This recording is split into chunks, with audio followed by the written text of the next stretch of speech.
18 বছর বয়সে 12 ঘন্টা ডিউটি করা ছেলেটাই জানে জীবন কি।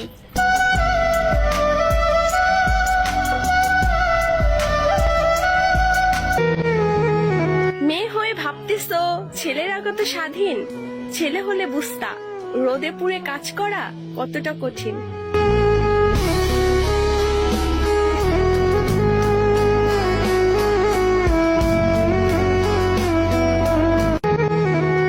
ডিপ্রেশন কি ওই ছেলেটাকে জিজ্ঞেস করুন যে নির্ঘুম রাত কাজ করে কাটিয়ে দেয়।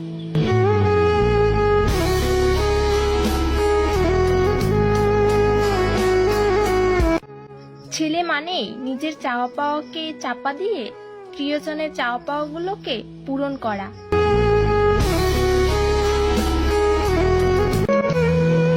কি অদ্ভুত ওই পুরুষ মানুষ, নিজের স্বপ্ন সুখ বিসর্জন দিয়ে দিনরাত পরিবারের জন্য কষ্ট করে।